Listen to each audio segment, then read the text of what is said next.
जिस दिन हम जमीन पे इकट्ठा हो गए ना, उस दिन इस देश में हमारा राज आएगा। हम खड़े होकर लड़े कि भाई मौका तो बोलने का, हमको यहाँ ऐसे थोड़ा, हम भी चुन के आए हैं, ऐसे थोड़े दया पे आगे किसी के प्रधानमंत्री जी दया पे थोड़ा नहीं चुन के आए हैं। तो हर्षिमरत कौर बोली, राजकुमार और हमारे भाई, उनको हमने कहा कि आ जाइए, बोलिए। मैं, ओवैसी जी, पप्पू जी, तमाम लोग बोले। तो रास्ते खुलेंगे ना जब हम मिलकर कुछ करेंगे। कि दुनिया में कोई काम नामुमकिन नहीं। तमन्ना अगर सच्ची हो तो रास्ते हजार होते हैं, तमन्ना अगर झूठी तो बहाने हजार होते हैं। मुझे आपसे सिर्फ एक बात कहनी है सर,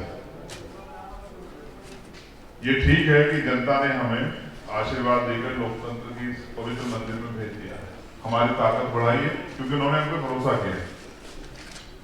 लेकिन मैं आपको सच कह रहा हूं कि अभी बहुजन समाज शासक बनने की स्थिति में नहीं आया, और इसका आकलन करना हो तो आप अपने प्रोग्राम से आकलन कर लेना, आपको एहसास हो जाएगा। उनके भी प्रोग्राम होते हैं सर। ये उस स्टाफ में जाके ना सर कहने की बात बहुत बुरी होगी, इस पर नाराज हो गए लोग, सर मत कहो मगर ये कड़वी सच्चाई है कि हम कुर्सी खाली रहते बैठना नहीं चाहते, हम कुर्सी की अहमियत नहीं समझते। जिस दिन हम कुर्सी की अहमियत समझ गए, उस दिन कुर्सी हमसे दूर नहीं रहेगी, और जब तक हम कुर्सी की अहमियत नहीं समझेंगे तो फिर कुर्सी हमारे आसपास नहीं आएगी।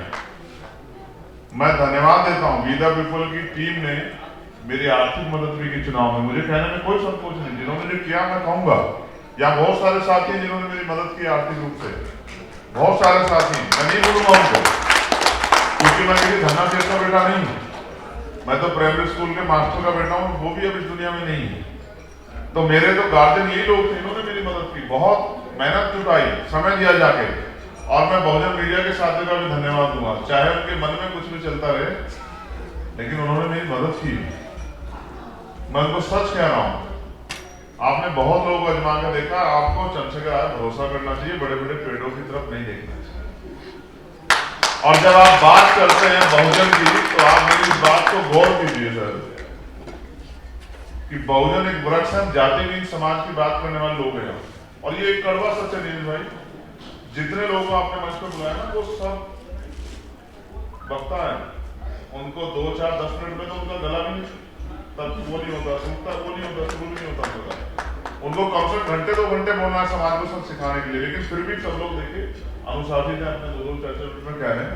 लेकिन मेरी इस बात पे आप गौर कर लीजिए, हम जातिहीन समाज की बात करते हैं ना, हम बुद्ध को मानने वाले लोग हैं, कबीरदास जी को, संत रविदास जी को, नानक जी को, बिरसा मुंडा जी को, संत गाड़गे जी, नारायण गुरु को मानने वाले लोग हैं, महामना राम सुवर्मा, बाबू जगदेव प्रसाद कुशवाहा, जन्ना कपूरी ठाकुर को मानने वाले लोग हैं।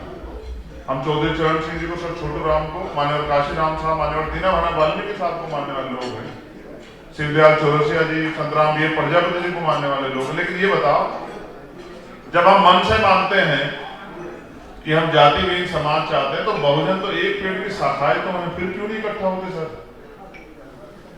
वो सारी पार्टियां हमारे वोट से तो जीतती हैं।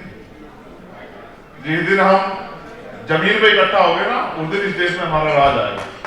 और जिस दिन राज आएगा ना सर, उस दिन आपके अंदर हिम्मत और हैसियत होगी कि आप किसी गरीब की जिंदगी बदल सकते हैं। देखो सर, हम तो लड़ने वाले लोग हैं, कल भी हमें कहाँ दे देते जगजीत टाइम, हम ही लड़े ना, फिर हमारे लड़ने से कितने लोग रास्ता खुला नहीं गए। मैं, पप्पू यादव जी, हम खड़े होकर लड़े कि भाई मौका तो बोलने का, हमको यहाँ ऐसे थोड़ा, हम भी चुन के आए हैं, ऐसे थोड़े दया पे आगे किसी के प्रधानमंत्री जी दया पे थोड़ा नहीं चुन के आए हैं। तो फिर उसके बाद 8-10 लोगों को बोलने का मौका मिला, और फिर वो बोले, आरएलडी वाले बोले, आरएलडी वाले को भी मिल रहा है सहयोग में उनके, राजकुमार सांगवान जी बोले, वो हर्षिमरत कौर बोली, राजकुमार और हमारे भाई, उनको हमने कहा कि आ जाइए, बोलिए। मैं, ओवैसी जी, पप्पू जी, तमाम लोग बोले। और एक साथी थे हमारे आगा, वो जम्मू कश्मीर वाले, वो बोले। तो रास्ते खुलेंगे ना जब हम मिलकर कुछ करेंगे।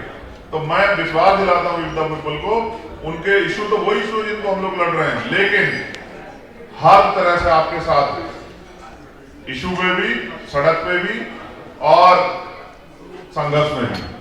आप सबको बहुत बहुत बधाई, आप सबके लिए मंगल कामना। मुझसे सीखिए कि दुनिया में कोई काम नामुमकिन नहीं। तमन्ना अगर सच्ची हो तो रास्ते हजार होते हैं, तमन्ना अगर झूठी तो बहाने हजार होते हैं। किसी की जरूरत नहीं है, बस आप संकल्प कीजिए और मेहनत कीजिए। अब 12 साल में अगर हम यहाँ आ सकते हैं सर तो बहुत कुछ हो सकता है। धन्यवाद। जय भीम, जय भारत। और दोबारा वीजा पीपल के सभी मुद्दों का समर्थन, और जितने सम्मानित सांसद, विधायक और पूर्व साथी और भावी जो यहाँ बैठे हैं उन सबको भी बहुत बहुत धन्यवाद। इजाजत चाहूंगा। नेशनल दस्तक की आपसे गुजारिश है कि अगर इसको बचाना चाहते हैं तो नेशनल दस्तक को सब्सक्राइब करने के लिए रेड कलर के सब्सक्राइब बटन को दबाएं, फिर बेल आइकन की घंटी दबाएं। नेशनल दस्तक को बचाने के लिए बहुत जरूरी है कि हर खबर को शेयर करें, लाइक करें, कमेंट जरूर करें।